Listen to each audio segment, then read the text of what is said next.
अस्सलाम वालेकुम एवरीवन, कैसे हैं आप सब। मैं उम्मीद करती हूँ कि आप सब खैरियत से होंगे और मैं भी बिल्कुल ठीक हूँ।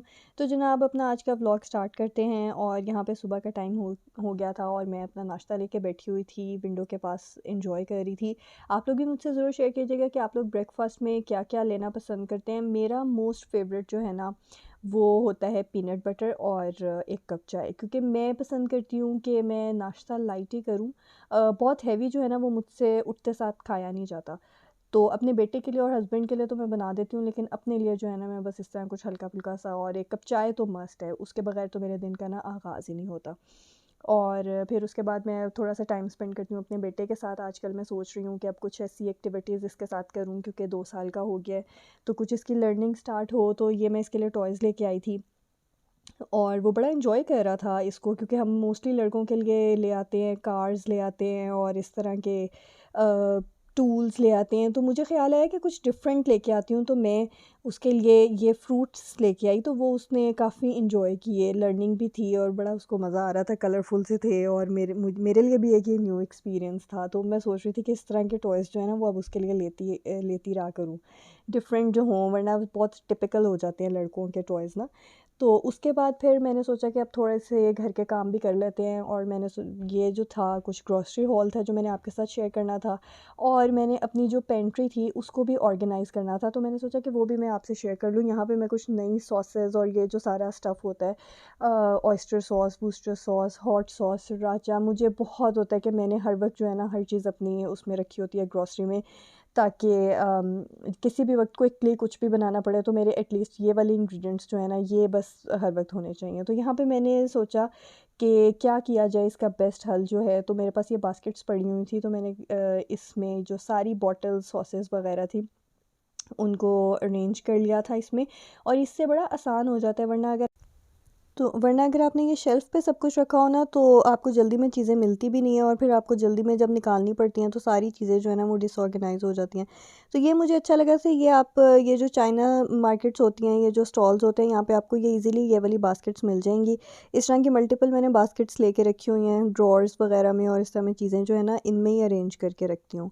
और उसके अलावा जो दूध के खाली डब्बे होते हैं वो मैं इस पर्पज़ के लिए यूज़ कर लेती हूँ, जो हमारे ड्राई इंग्रेडिएंट्स होते हैं। जैसे अब ये पास्ता था मेरे पास पड़ा हुआ, तो ये एयर टाइट होते हैं ये, और इसमें बड़ी अच्छी रहती हैं दालें वगैरह या इस तरह की चीज़ें जब आप डाल देना।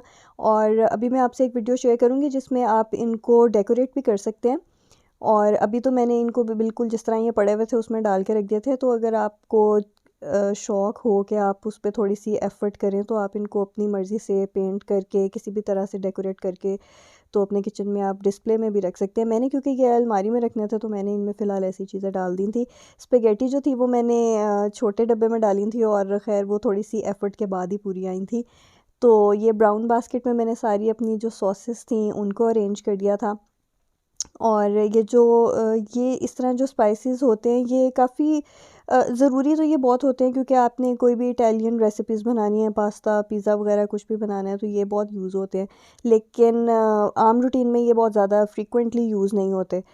तो इनको मैंने इसलिए इस बास्केट में अरेंज करके रख दिया था। इस तरह के इंग्रेडिएंट्स के जो आपकी डेली की कुकिंग जो है, अगर आप ज़्यादा देसी कुज़ीन ही बनाते हैं, जैसे जो हमारे रूटीन के खाने होते हैं, तो उनके लिए मैंने ये वाली बास्केट रखी थी। और जो हमारे रूटीन के स्पाइसेस होते हैं उनको मैंने अलहदा से कैबिनेट में रखा हुआ था। यहाँ पे ये चिकन पाउडर था, अनियन पाउडर था, गार्लिक पाउडर था, ये सारा कुछ जो है ये मैंने रखा होता है। ये उस वक्त बहुत काम आते हैं कि कभी आपके पास अगर नहीं है जिंजर गार्लिक और आपने कोई लेट नाइट कोई चीज़ बनानी है, तो फिर ये जो है ना ये पाउडर्स आपके बड़ा अच्छा जो है ना उसकी जगह पे यूज़ हो जाते हैं।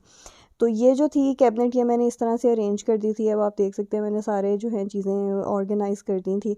बहुत इससे आसानी हो जाती है, आपने जब भी कुछ बनाना हो ना तो आपके पास चीज़ें होती हैं, आप जल्दी से साथ साथ निकाल के यूज़ करते जाएँ। ऊपर मैंने क्रॉकरी अपनी थी अरेंज की हुई, और नीचे जो थी ये मेरी पेंट्री है। और फिर मैंने सोचा कि सुबह नाश्ते में क्या बनाया जाए, तो मुझे ख़्याल आया कि पैनकेक्स बना लेती हूँ।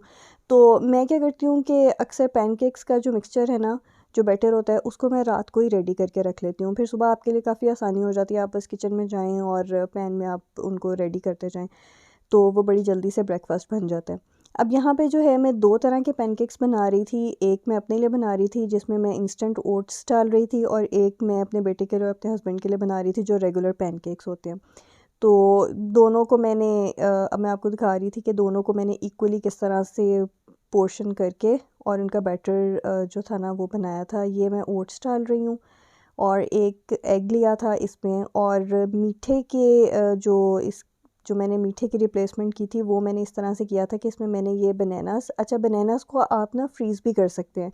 अगर आपके बनानास ख़राब हो रहे हैं, ये थोड़ा सा आपको इसका कलर चेंज लगेगा, लेकिन टेस्ट इसका बिल्कुल नॉर्मल होता है, क्योंकि बनाना का बड़ी जल्दी कलर जो है ना वो चेंज हो जाता है। तो मैं क्या करती हूँ, जब बनानास मुझे लगे कि बिल्कुल यूज़ नहीं हो रहे हैं ना, तो मैं उनको फ्रीज़ कर देती हूँ, फिर वो इस तरह पैनकेक्स में यूज़ हो जाते हैं। और साथ मैंने इसमें खजूर की पेस्ट जो है ना वो मैं अक्सर अपने बेटे के लिए बना के रखती हूँ, तो मैं अपने लिए जब पैनकेक्स बनाती हूँ तो उसमें फिर मैं ये खजूर की पेस्ट डाल लेती हूँ।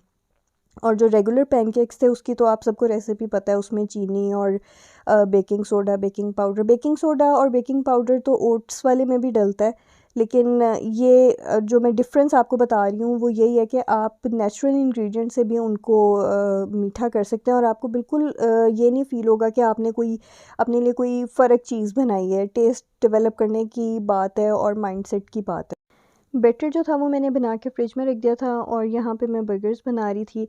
और ये मैंने एक्सपेरिमेंट किया था कि जो चिकन फिलेस होते हैं उनको जब हम मार्केट में ये डिफरेंट ब्रांड्स के मिल जाते हैं, तो मैंने सोचा कि मैं घर पे भी ट्राई करती हूँ कि अगर हम इसको इसी तरह मैरिनेट करके और मैदा और कॉर्नफ्लोर जो सारी चीज़ें वो लगा के रखें तो ये किस तरह का एक्सपीरियंस रहता है।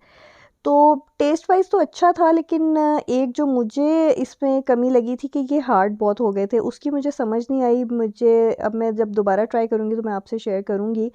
मेरा ये ख़्याल है कि अगर उसमें बेकिंग सोडा थोड़ा-सा डाल दिया जाए ना, तो फिर जो है बैटर वो सॉफ्ट रहेगा। तो वो मैं एक्सपेरिमेंट जब करूँगी तो फिर आपसे ज़रूर शेयर करूँगी। साथ-साथ मैं चीज़ें भी समेटती जा रही थी।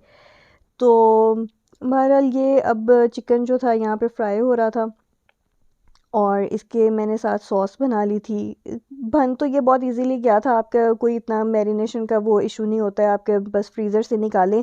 और एक जो टिप ये है कि आप चिकन को रूम टेम्परेचर पे ज़रूर कर लें। उसी तरह से आपने डायरेक्ट उसको हीट में अगर डालेंगे तो वो ज़्यादा जो है वो हार्ड हो जाता है। तो मैंने इसको रूम टेम्परेचर पे रख दिया था आने के लिए, और जब मुझे लगा कि ये नॉर्मल हो गया तो फिर मैंने इनको फ्राई किया था। और साथ ये बर्गर बन्स हैं जिनको मैं टोस्ट कर रही थी। और इसकी वही सिंपल सी सॉस होती है मेयोनेज़, और उसमें आप मस्टर्ड सॉस डाल लें, बारबेक्यू सॉस डाल लें, हॉट सॉस डाल लें, जो भी आपको पसंद है, तो वो अच्छी बन जाती है डिप जो है। तो इसी तरह मैंने भी किया था बना के, और चिकन को उसमें लगा के, तो हमारा बहुत मज़ेदार का जो डिनर था वो बहुत मज़ेदार सा रेडी हो गया था, क्विक भी बन जाता है। और यहाँ पे ये बर्गर्स की फ़ाइनल लुक है, साथ मैंने ये पोटैटो पफ्स थे जो मैंने फ्राई कर लिए थे फ्राइज़ की जगह पे। और फिर हमने अपना ये मज़ेदार सा जो डिनर था क्विकली जो बन गया था वो हमने एंजॉय किया। और मैंने सोचा कि मैं ये रेसिपी आपके साथ भी शेयर करूँ। कुछ इस तरह के ट्रिक्स वगैरह होते हैं जो मैं शेयर कर देती हूँ आप लोगों से, कि क्विकली जो आप बना सकते हैं। अगर आपको वीडियो पसंद आई है तो इसको लाइक ज़रूर कीजिएगा, मेरे चैनल पे पहली बार आए हैं तो इसको सब्सक्राइब ज़रूर कीजिएगा, और कोई सजेशन वगैरह है तो वो कमेंट्स में ज़रूर मुझे बताइएगा किस तरह के आप फ्यूचर में ब्लॉग्स देखना चाहते हैं। अपना बहुत सारा ख्याल रखिएगा। अल्लाह हाफ़िज़, मिलते हैं फिर एक नई वीडियो के साथ।